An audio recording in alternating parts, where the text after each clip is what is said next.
Kathy Drovdahl came back to consciousness upside down in total darkness, pinned inside a wrecked airplane on a mountainside in Washington. A few minutes earlier, she had been on her way to Hawaii with her father, her stepmother, and a charter pilot. The first leg of the trip was supposed to be short, just a small single-engine flight from Sequim Valley Airport to Seattle-Tacoma International Airport before the vacation continued from there.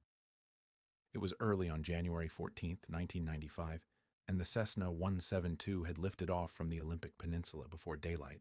Then something went wrong in the sky. The plane hit violent turbulence not long after takeoff.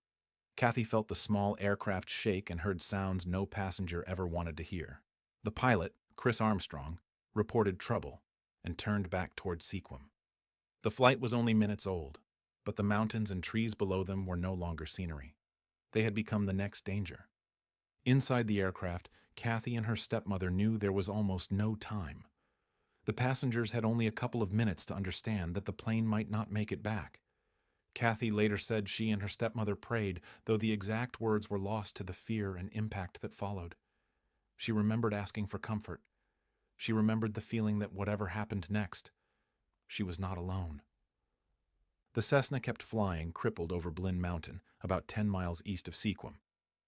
Outside, the Olympic Peninsula was covered in rough timber, steep ground, and logging roads that became difficult under winter conditions. If the aircraft came down there, the crash itself might not be the only threat. Cold, darkness, rain, and distance could finish what the impact started. The plane flew low enough to hit the treetops. Then it went down.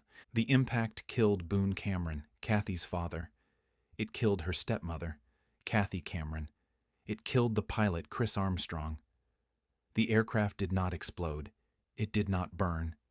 It came to rest in older second-growth trees on a rocky slope, broken and hidden in a place rescuers could not reach quickly by road. Kathy survived the crash, but survival did not mean she was free. When she woke, she was trapped upside down in the wreckage. One arm was pinned beneath her. Her body was injured, and her right leg was badly damaged. Both ankles were sprained. Her spine needed support. She was hurt in several places. But in the first moments after the crash, pain was not the only thing she had to face. Her stepmother was on top of her. Kathy heard her let out a couple of breaths, then go silent. She called for her father too, but there was no answer that could bring him back. The cabin that had carried a family toward a vacation had become a crushed pocket of wreckage on a mountain, with Kathy alive among the dead. She could barely move. Outside the aircraft, the mountain gave no quick mercy. The crash site was in steep, wooded country. Searchers could not simply drive up and pull her out.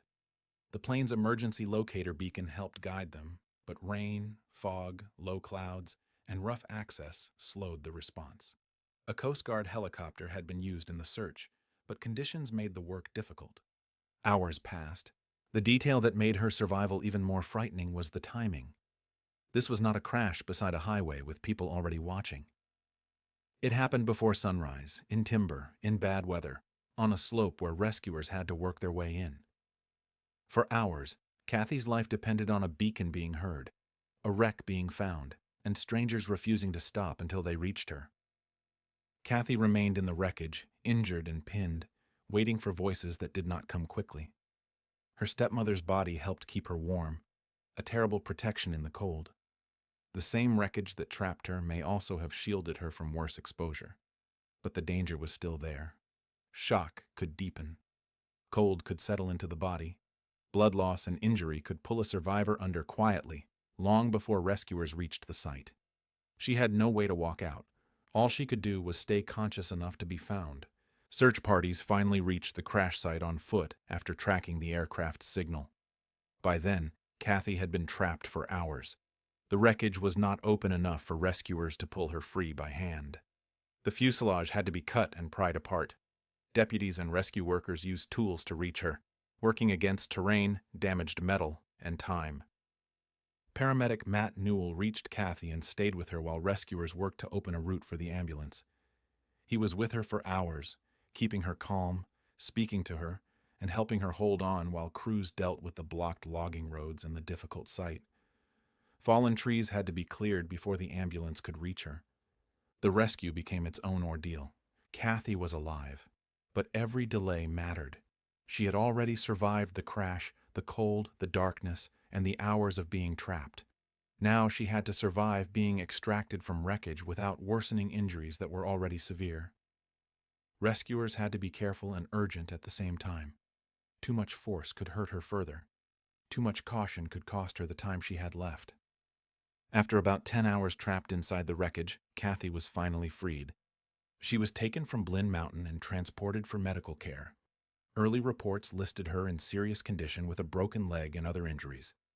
She later spent 2 weeks in the hospital and 2 more in a nursing home. A brace held her spine when she could sit up or leave bed. Her right leg remained in a cast. Her right arm was weak. She tired easily and needed help during recovery.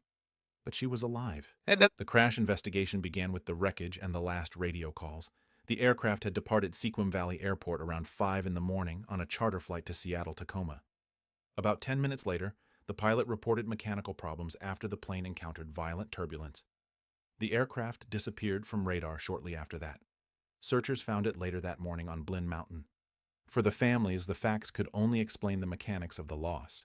They could not make the loss smaller. Boone Cameron was gone. Kathy Cameron was gone. Chris Armstrong was gone. A vacation had ended before it truly began. Not in a distant place, but only minutes from home. For Kathy Drovdahl, the story that followed was not only about impact.